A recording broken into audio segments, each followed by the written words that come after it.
And it had the very makings of it really turning out into an all-out war.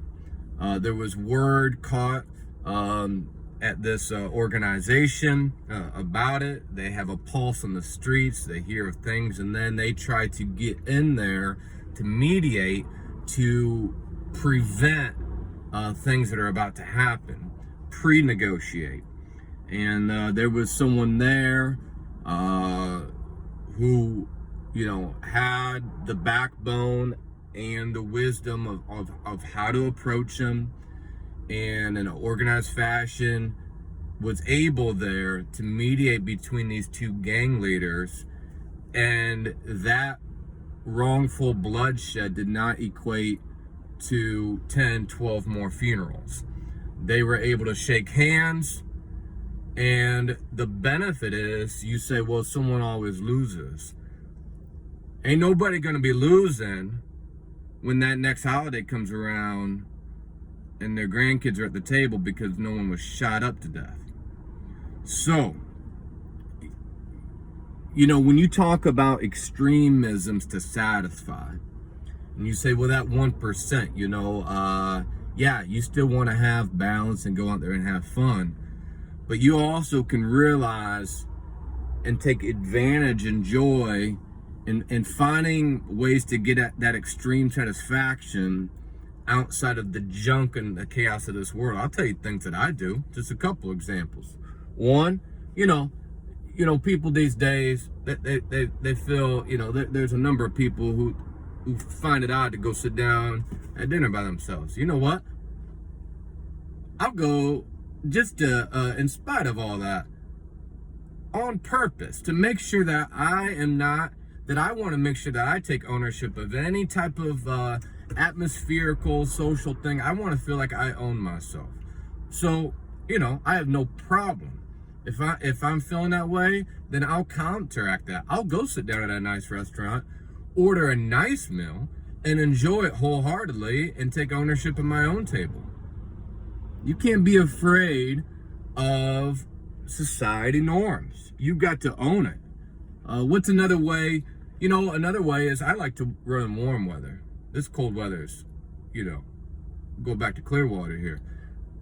But, listen, I'll take joy in the extremism that I'll go out, I'll run in that cold weather, because I'm proving a point. I'm proving a point to myself that I can sustain and have a stability where I don't have to rely on a car, even though I could drive a car. I don't have to rely on gas, even though I have gas. I want to make sure that I have ownership, that I can own any type of atmosphere that I'm coming in contact with. And I don't care how you do that, where you run your circles at, but you've got to have an ability to not care so much about societal norms. Now, certain norms are good, right? I'm not saying that, you don't need to be going and causing a scene. But if you're already part of that 1%, you ain't worried about competing against anybody else anyway, because you're part of that 1% because you're more consumed about competing against your own self, competing against the conviction and the standard of the vision that you have. And it doesn't deal with other people. And so when you cannot care about society norms, and here's the thing, when you start talking about legacy, I'm going to reference, we're coming up on the holiday season, Christmas in particular. There's a reference about, condescending to men of low estate. And you talk about how, let this mind be in you that was in Christ Jesus Christ. And basically it was a humble mindset, instead of riding in on a king, he made himself of a humble mindset, rode in on a donkey, there was no seat too low, right? Because he knew the conviction within his own self that all these other outside elements didn't matter. He owned it in the closet of his own inner chambers of who he really was. So therefore, what he drove didn't really matter. And going back to our game-related series, look, at the end of the day, blood, crip, organized, not organized. Then we get into legal organized. And again, we're talking about leadership development, organizational progression, corporate, anything out there, political. Here's the thing. The proof is in the pudding. Long-lasting sustainability and legacy. You're only going to be able to have that for a long-term period of time is if it's ran by integrity. Everything else will fade anyway, right?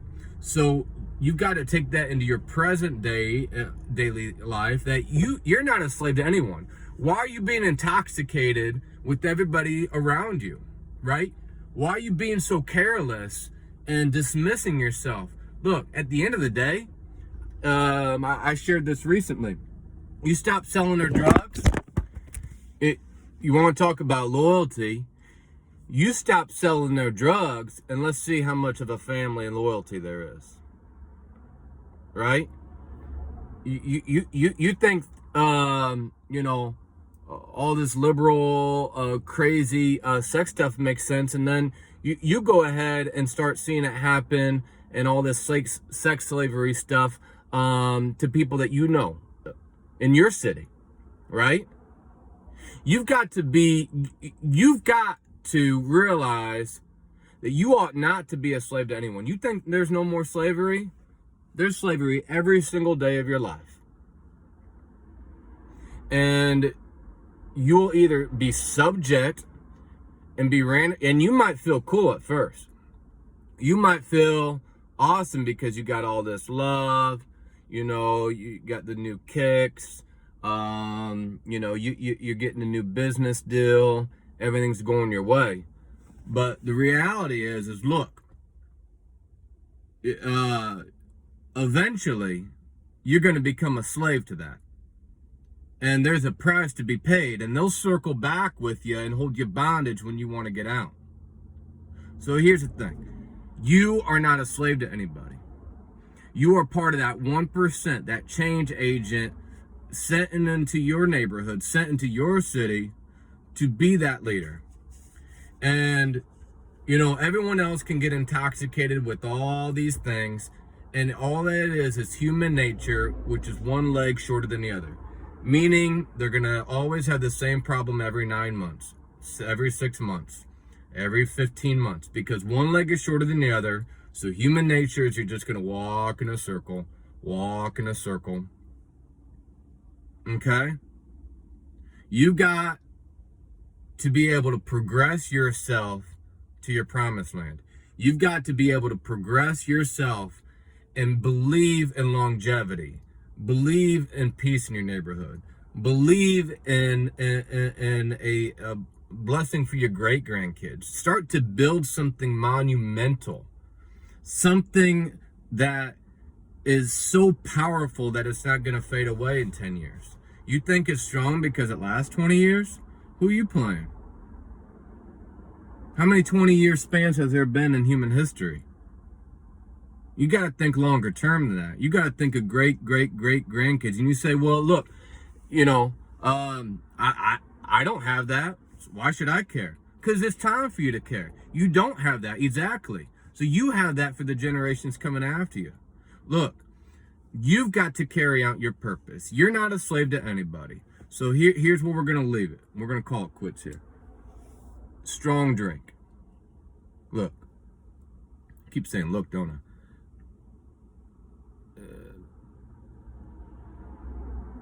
When you know the power that's in your own glass, your own cup, you pick your spots, you say your words, you show up at distinct times, you're offering strategic value, and you're affecting change with very little external work. All your work is hidden on the inside of that cup. And if you focus, and here's a great example. As many of you guys know, I do collegiate scouting as well.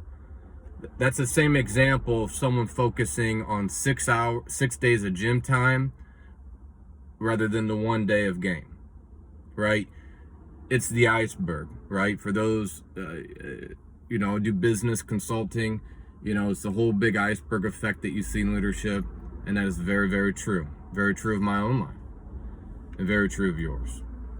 Or you can be with the other 99%, get intoxicated on all the external sub values that are presenting themselves every single day to you, and just